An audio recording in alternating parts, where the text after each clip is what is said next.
Bonjour mes frères et sœurs, que votre parole soit oui, le pardon. Matthieu 5, à partir du verset 37, je prends que votre parole soit oui, oui, non, ce qui y ajoute vient du malin. Et nous devons dire le oui ce matin, mes frères et sœurs. Et la parole déclare au verset 38, Matthieu 5, verset 38, vous avez appris qu'il a été dit œil pour œil, dent pour dent. Mais Jésus reprend les choses, que ce soit clair. Mais moi, je vous dis de ne pas résister aux méchants. Si quelqu'un te frappe sur la joue droite, présente-lui aussi l'autre. Si quelqu'un veut plaire contre toi et prendre ta tunique, laisse-lui encore ton manteau. Si quelqu'un te force à faire de 1000 faits en deux avec lui, donne à celui qui te demande et ne te détourne pas de celui qui veut emprunter de toi.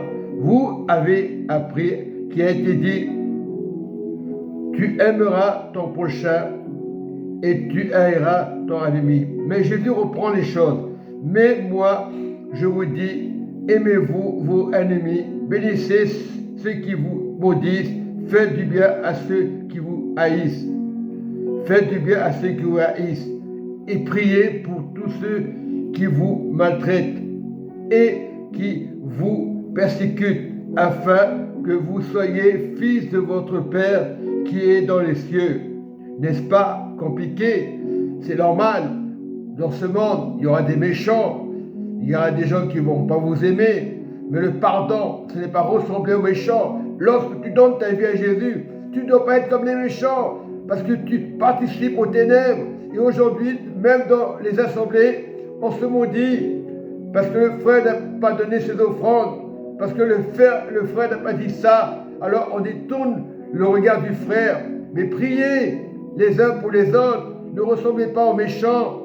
Ne soyez pas des païens parce que la personne n'a pas donné ses offrandes. Combien des anciens ignorent les personnes? Ils disent, tu n'appartiens pas au groupe. Et ils continuent à faire ça. Combien de fois j'entends siffler encore dans les églises? L'église, c'est une maison de Dieu, ce n'est pas une maison de voyous.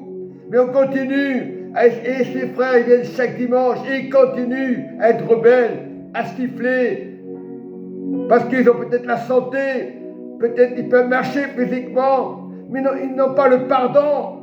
C'est pas pour les mépriser. Ne ressemblez pas aux méchants, aux voyous. Combien d'églises, ils sont contents, ils font les agapés, ils mangent ensemble. Ce n'est pas ça. Ce n'est pas le fait de manger. Si tu manges et après tu jettes du poison, l'église est devenue des voyous. Il faut donner à Dieu nos offrandes. C'est vrai. C'est pas parce que tu vas siffler, tu as la joie, tu peux crier, il n'y a pas de problème. Ce n'est pas une église de voyous. Moi je faisais pareil avant. Je sifflais. À quoi ça sert de siffler? Pour se montrer. Mais je dis bien, tu peux crier dans l'église, tu peux chanter dans l'église. Voilà, et aujourd'hui l'église est devenue une caserne d'Ali Baba. Non, soyez vigilants dans la parole de Christ, notre Seigneur, le pardon. Mais c'est ça la vie chrétienne. Chrétien ne veut rien dire. Si tu dis, je suis né de nouveau, et que tu te mets à crier, on peut crier. Moi j'ai crié, on m'a dit, baisse le sang. Et baisse le sang. Non, je n'ai pas baissé le sang. Parce qu'aujourd'hui, l'église doit être réveillée. Il y a des églises, tu ne les entends pas, ils sont silencieux. Mais Dieu les bénit. Vous le savez que Dieu les bénit. On dit église traditionnelle, que Dieu les bénit, que Dieu fait des miracles. Parce que Dieu ne peut pas mentir. Il peut avoir des faux miracles. Nous voyons que dans les églises, les gens vont tomber. C'est du n'importe quoi. Dieu peut faire tomber. Aujourd'hui, c'est une habitude. Oui, tu as vu ma sœur, qu'elle chante bien. Il faut l'encourager, au contraire. Si la personne elle chante bien, il faut lui dire. Parce que vous êtes dans l'église, il y a peut-être des personnes qui chantent bien comme moi et on l'encourage pas. C'est ça le problème d'aujourd'hui. Changez d'attitude, priez pour vos pasteurs, pardonnez. Oui, des choses qui font mal. La sensibilité dans le monde entier, elle est pour les païens, elle est pour les chrétiens. Mais si tu vas dans l'église pour crier, pour te montrer, moi, on m'a dit plusieurs fois, arrête de te montrer. Non, le frère qui vous parle, il ne s'est jamais montré. Il donne l'amour pour les frères et sœurs. Et bien, si je ne donne pas mes offrandes, qu'est-ce que ça change? Chaque famille est différente. Voilà, et un ministère, c'est mener de ses affaires. C'est tout. Je dis ouvertement, l'amour de Dieu donne de l'amour et pardonne. Et lorsque tu pardonnes, tu peux donner tes offrandes. L'Église, aujourd'hui, tu dis n'importe quoi. On ne peut pas les rejeter. Ils sont peut-être rebelles. On est obligé de les accepter, les pasteurs. Ils ne vont pas les rejeter parce qu'ils ont sifflé.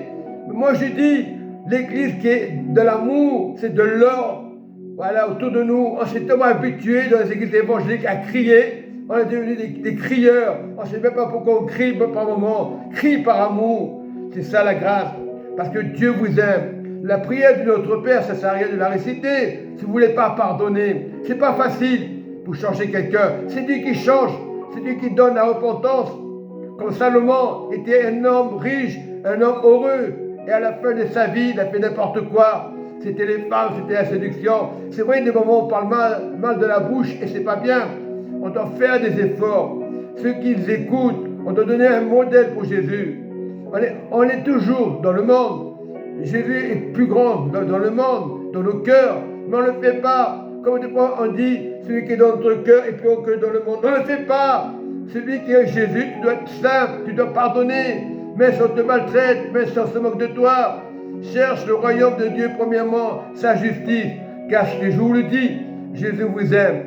Moi, je prêche cette parole, il y en a que ça ne va pas plaire, mais je continue à prêcher la parole.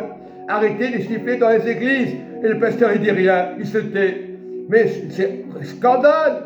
Non, il y a l'amour. Priez pour le pasteur il ne peut rien faire. Il est obligé des fois de se taire, c'est normal. Mais il doit dire à l'église, arrêtez de siffler, ça ne plaît pas, mais il partira la personne. Les pasteurs ne disent plus rien. Je vois des pasteurs des églises évangéliques, ils disent, ça continue à siffler. Siffler? Non, je suis désolé, on n'est pas des voyous. Là-haut, on aura la joie, il y aura la paix, il y aura l'amour, il n'y aura pas de pleurs, c'est vrai, mais commence déjà à faire des efforts pour le royaume. Cherche le royaume et sa justice. Voilà, Dieu vous aime et soyez persévérants. Moi, je vous dis la vérité, je ne suis pas parfait, mais je dois devenir parfait quand le Père est parfait. On deviendra parfait lorsqu'on sera là-haut, on est des pèlerins. On peut tomber dans le péché, par des pensées, même la nuit. Mais il faut essayer de dire, Seigneur, pardonne-moi, merci ce matin, tu m'as donné la vie. Merci pour mes frères et sœurs que j'ai vus à l'église dimanche matin. Merci, Seigneur, la vie que tu donnes, malgré les mauvaises nouvelles. C'est la joie, restez dans la joie. Jésus vous aime, tout simplement.